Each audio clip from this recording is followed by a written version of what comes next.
हम बिहार के उन दानिश्वरों को, आप जैसे अखबार मीडिया के साथियों को, जो हम लोग को 2015 में भी नसीहत करते रहे, 2019 के पार्लियामेंट्री इलेक्शन में भी नसीहत करते रहे कि आप लोग गठबंधन क्यों नहीं करते, तो मैं आपको गवाह रखता हूं कि मैं बिहार के मुफाद के लिए, भारत के आइन के तहफ्फुज के लिए, बिहार के महरूम तबकात के हुकूक के लिए मैं गठबंधन पर आमादा हूं।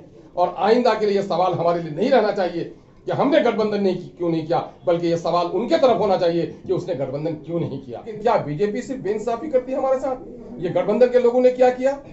25% लोग जो नॉन माइनॉरिटी के थे वो वजीर आला भी बने, नायब वजीर आला भी बने, पीडब्ल्यूडी के मिनिस्टर भी बने, हेल्थ मिनिस्टर भी बने, एजुकेशन मिनिस्टर भी बने, इरिगेशन के मिनिस्टर भी बने। एक एक मिनिस्टर के पास 3-3 पोस्ट है और 16-17% माइनॉरिटी के लोगों ने वोट दिया। तो क्या मिला आपको? 4 वजारत मिली, खैराती वजारत है, भीखमंगी वजारत है, कब्रिस्तान की वजारत है, शराब की वजारत है, गन्ने की वजारत तो बिहार के सिर्फ 2 जिले में, और एक वजीर खजाना भी बनाया गया। तो उनके आधे अख्तियार कमर्शियल टैक्स उनसे छीन लिए गए, उनको सिर्फ एक कलमदान की चाबी मुंशी की तरफ दे दिया गया। क्या मिला अकलियत के लोगों को? गठबंधन के लोगों को भी हम यह पैगाम देना चाहते हैं कि अगर अकलियतों के साथ आप इंसाफ करना चाहते हैं तो हमें गठबंधन में जगह दीजिए। हम ये मुतालबा कर रहे हैं, भीख नहीं मांग रहे हैं कि एक मखसूस जाति के आदमी का मर्डर होता है तो नंगे पांव 80 एमएलए को लेकर चलने पर हाजिर हो जाते हैं, और वहीं इसराइल के गले पर जय श्री राम कहने के लिए चाकू चलाया जाता है, और पटने में उसका इलाज हो रहा है, और पार्टी का कोई एक सिपाही भी जाकर उसकी खैरियत पूछने के लिए, चपरासी भी खैरियत पूछने के लिए नहीं जा रहा है। हमने करीबन बिहार के 38 जिलों में से तकरीबन हमने 32 जिले का दौरा कर लिया है, वहां पर हमारा संगठन खड़ा हो गया है।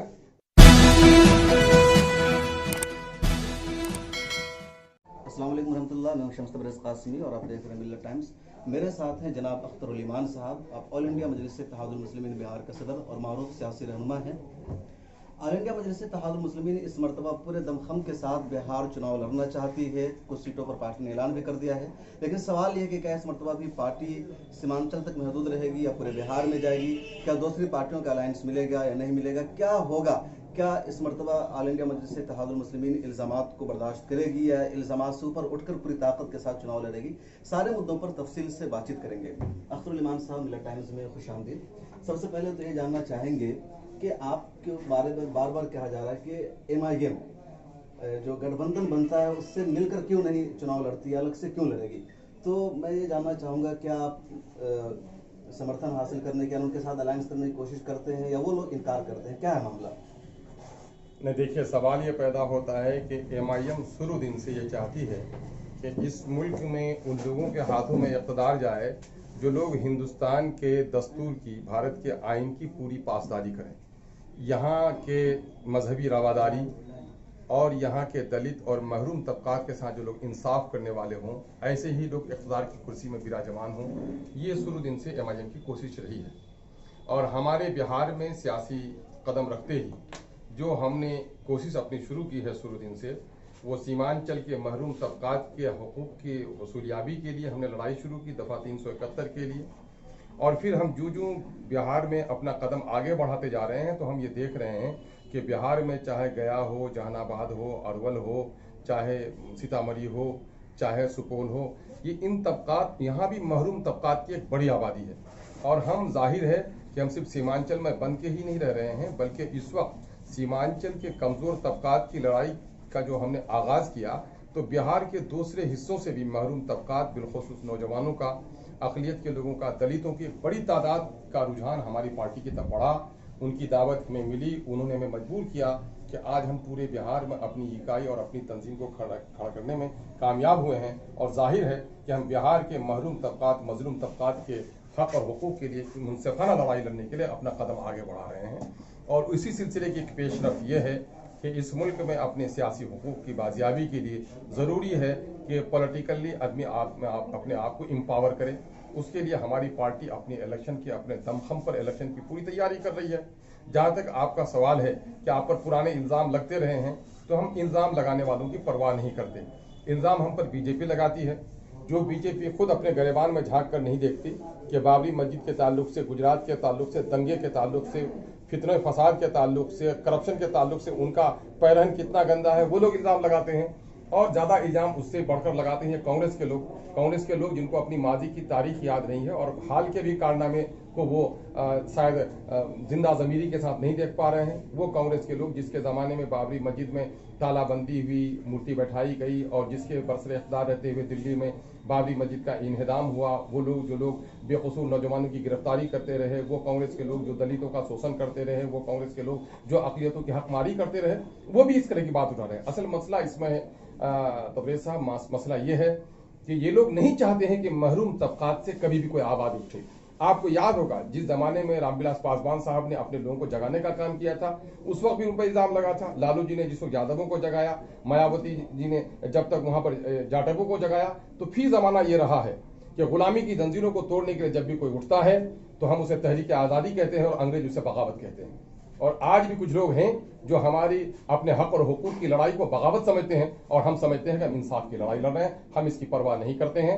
हमने अपने कदम जमाए हैं, नौजवानों का एक बड़ा तबका हमसे जुड़ा है, हम अपने दमखम पर इलेक्शन लड़ते हैं। लेकिन उसके बाद भी हमारी शदीद ख्वाहिश है कि बिहार में बीजेपी की जो हुकूमत है, ये जदयू की मुनाफिकाना जो उसकी साझेदारी है, ये जदयू के लोग जिन लोगों ने 2015 के इलेक्शन में वोट लिया था गठबंधन के नाम पर और जिन लोगों ने बीजेपी के खिलाफ वोट लिया था और नीतीश कुमार जी ने कहा था मर जाऊंगा मिट जाऊंगा बीजेपी में नहीं जाऊंगा, और उल्टी चाटने के मुताबिक नीतीश कुमार जी जाकर बीजेपी में शामिल हो गए।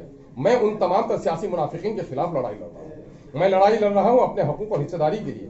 मेरा बड़ा इल्जाम है कि 2015 में जब इलेक्शन हुआ तो 41% वोट महागठबंधन ने हासिल किए और उसमें बिलासुबह 16-17% वोट अक़लियतों का था। लेकिन क्या बीजेपी सिर्फ बेइंसाफी करती है हमारे साथ? ये गठबंधन के लोगों ने क्या किया? 25% लोग जो नॉन माइनॉरिटी के थे वो वजीर आला भी बने, नायब वजीर आला भी बने, पीडब्ल्यूडी के मिनिस्टर भी बने, हेल्थ मिनिस्टर भी बने, एजुकेशन मिनिस्टर भी बने, इरिगेशन के मिनिस्टर भी बने। एक मिनिस्टर के पास 3-3 पोस्ट है और 16-17% माइनॉरिटी के लोगों ने वोट दिया। तो क्या मिला आपको? 4 वजारत मिली, खैराती वजारत है, भीखमंगी वजारत है, कब्रिस्तान की वजारत है, शराब की वजारत है, गन्ने की वजारत तो बिहार के सिर्फ 2 जिले में, और एक वजीर खजाना भी बनाया गया। तो उनके आधे अख्तियार कमर्शियल टैक्स उनसे छीन लिए गए, उनको सिर्फ एक कलमदान की चाबी मुंशी की तरफ दे दिया गया। क्या मिला अक़लियत के लोगों को? तो हमारा साफ ये है, उसके बावजूद भी हम ये कहते हैं कि बीजेपी को और जदयू को तख्ते से हटाने के लिए बिहार के एक लार्जर अलायंस की जरूरत है और वो अलायंस बनना चाहिए। हम उस अलायंस का इस्तेमाल करने के लिए तैयार हैं, लेकिन हाँ, इस्तेमाल करने के लिए गर्दन झुका के तैयार नहीं है। हम बराबरी की हिस्सेदारी के साथ तैयार हैं कि अगर आप लड़ना चाहते हो, बीजेपी इस वक्त अक़लियत दुश्मनी का काम कर रही है। गठबंधन के लोगों को भी हम यह पैगाम देना चाहते हैं कि अगर अक़लियतों के साथ आप इंसाफ करना चाहते हैं तो हमें गठबंधन में जगह दीजिए। हम ये मुतालबा कर रहे हैं, भीख नहीं मांग रहे हैं। हम चाह रहे हैं कि बिहार के कमजोर तबका, ये जो गरीब विरोधी, मजदूर विरोधी, अभी मक्का के किसान हार्ट अटैक हो रहा है, खुदकुशी कर रहे हैं, इनकी विरोध में बैठी जो सरकार बैठी हुई है, मॉब लिंचिंग को जो इंसाफ नहीं देती वो सरकार बैठी है, करप्शन को बढ़ाने वाली जो सरकार बैठी हुई है, दंगाइयों की जो सरकार बैठी हुई है, उसके खिलाफ एक गठबंधन बनाना जरूरी है। और हम चाहते हैं कि उस गठबंधन में हम भी अपना योगदान दें, लेकिन ये गठबंधन के लोगों को फैसला करना पड़ेगा कि वो हमें कुछ लोग हैं राब्ते में, कुछ लोग कहते हैं नहीं साहब आप लोगों को तो लेने के लिए तैयार हैं, लेकिन आप लोगों की पार्टी। तो मैंने कहा कि साफ साफ ये बात कहो कि मुस्लिम अक़लियतों के वोट चाहिए, मुसलमानों की इज्जत दाराना भागीदारी नहीं चाहिए। लीडरशिप को आप मानने पर तैयार नहीं है। इसका साफ मतलब यह है कि बीजेपी में और वो लोग जो लोग हमें गठबंधन में शामिल होना नहीं देना चाहते हैं, यही फर्क है।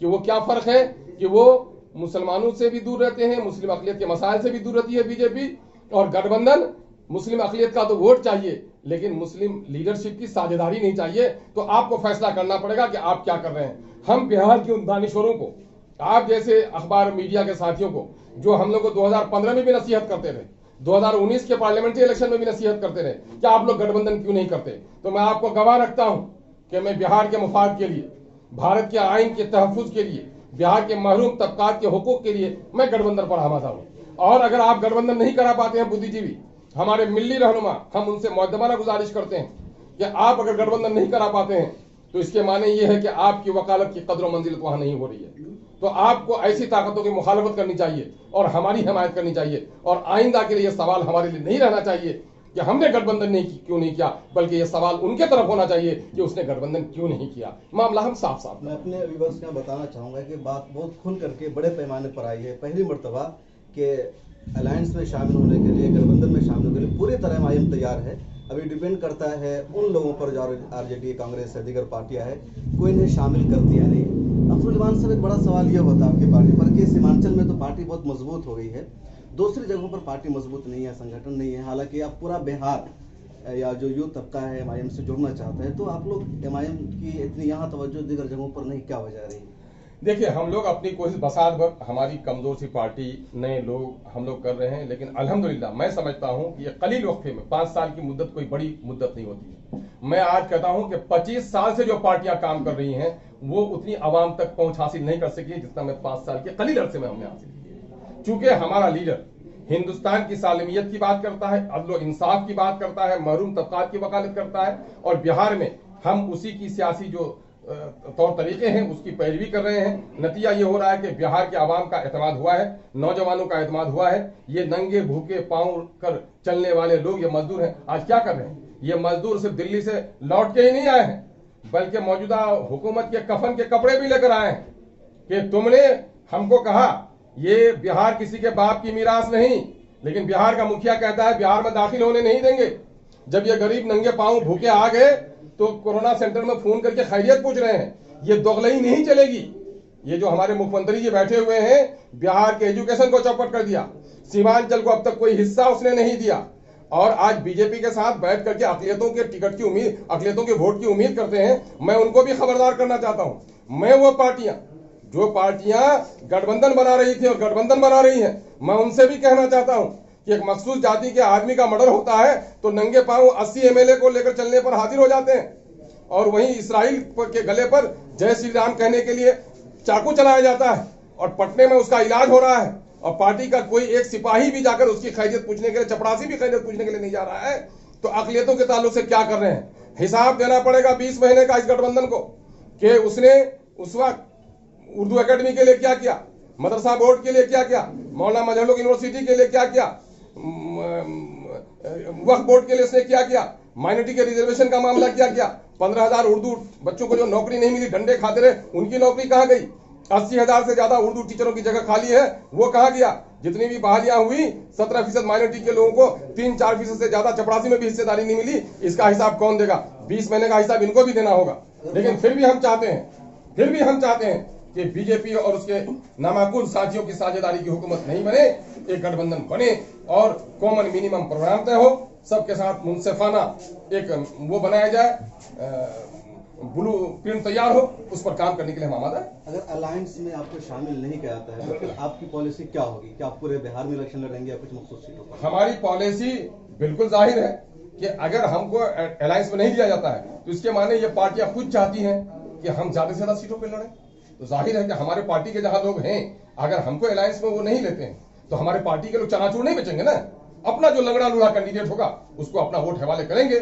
चाहे कोई हारेगा तो उसको एहसास होगा कि मेरी वजह से हारा है, कोई जीतेगा तो उसको एहसास होगा कि मेरी वजह से जीता है। इसका एहसास दिलाएंगे। कितनी सीटों पर? अभी तो 32 सीटों का आपने ऐलान किया। हमारी पहली लिस्ट है साहब, पहली लिस्ट में किसान ने भी शामिल नहीं किया है, अभी सीमांचल की सारी सीटों को शामिल नहीं किया है। हम हालात का जायजा ले रहे हैं, अपने संगठन का विस्तार कर रहे हैं, अपनी तंजीमी सलाहियत का जायजा ले रहे हैं, और उसके बाद हम अपना काम आगे बढ़ाएंगे। तो आपको लगता है कि जो मुसलमान हैं इस पार्टी में शामिल होंगे या फिर पहले की तरह भी आरजेडी कांग्रेस? क्योंकि जब इलेक्शन का मौका आएगा तो एक बड़ा मसला ये आ जाएगा, मुसलमानों को कहा जाएगा कि बीजेपी को हराना है, कौन जीते उससे मतलब नहीं, मतलब बीजेपी की सरकार नहीं बननी चाहिए। हर मतलब एक मैसेज फैलता है मुसलमानों के दरमियान।